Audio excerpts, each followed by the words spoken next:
Yeah, hello everyone. We are just going to start a new series in which I will tell you about everything related to the stack and the queue. So there is a first question, implementing stack using queue. So before going to it, let me tell you some basic stuff about the stacks and the queue. So suppose there is a stack array. Inside it, 3, 2, 1, 0 is present.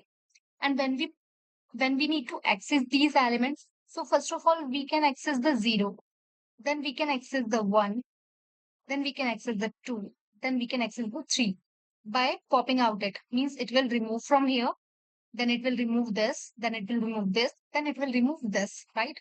But in the same time, because we have the queue, so it is here and 3, 2, 1, 0 is present here. For accessing it, it will come from here and it will go out from here. But inside this tab, it is coming from here and it will go from here on. Accessing it, firstly, we can access the 3, then we can access 2, then we can access 1, then we can access 0. So can you see the difference? Like 3 is coming first, 2 is coming then 1 is coming, then 0 is coming. But when we need to access, so it becoming one type of reverse thing. But in the queue, it is coming as it is going. So yeah, we can say one thing, that the stack is a last in, first out behavior. But the queue in the same time, it is a first in, first out. Yeah. Firstly, 3 is coming, so 3 will go. 2 is coming, then 2 will go. 1 is coming, 1 will go. 0 is coming, 0 will go. Like, so that's all. Now, for implementation stack using queue, what can we do? And suppose we need to do the stack by using the queue. So stack behavior is something like this, that 3, 2, 1, 0, and the queue is something 3, 2, 1, 0, right? But this is the queue, and we need to behave it like the stack. Like in stack, the output will be 0, 1, 2, 3. But right now, its answer will be 3, 2, 1. But we need to do something here so that its output should be 0, 1, 2. So what can we do? We can take the two queues here, Q1 and there will be a Q2. Okay. And firstly, this suppose my data is coming in such a way, like firstly 3 is coming, then 2 is coming, then 1 is coming, then 0 will come. So once 3 is came, firstly I will check Q is empty. So if it is, so what I will do? I will append this 3. Q append or push this data, this 3. Okay. And then what can I do? Like 3 came here, and now what I will do? I will replace it. So before replacing, I will check one more thing, that Q2. This is a Q1, and I will check that Q2 is empty. So if it is empty, so what I can do? I can replace Q1 and Q2. Okay, I can replace these both. Like Q, I can replace these both.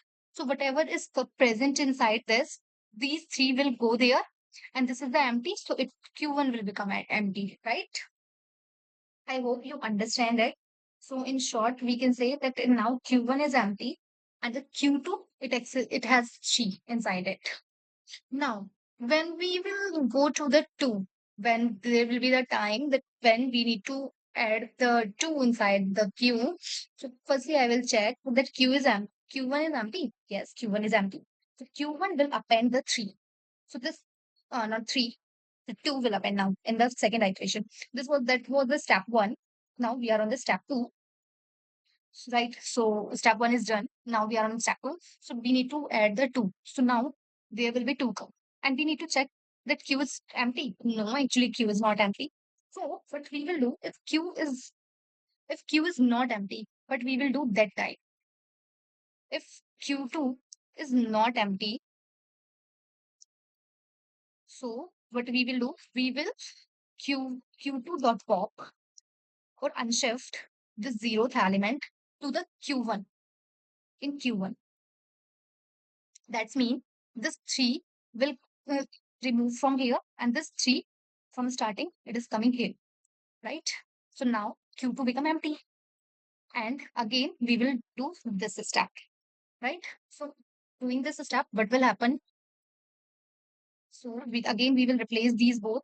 So this time what happened? Suppose this is my Q1 and this is my Q2 here. So Q1 will become empty and Q2 will get the 2 and 3 inside it, right? When we are replacing these both. Yeah. And now we need to add the 0 and 1 inside it. So we will check the same thing. Let me do it little small. Actually, okay, it is not even.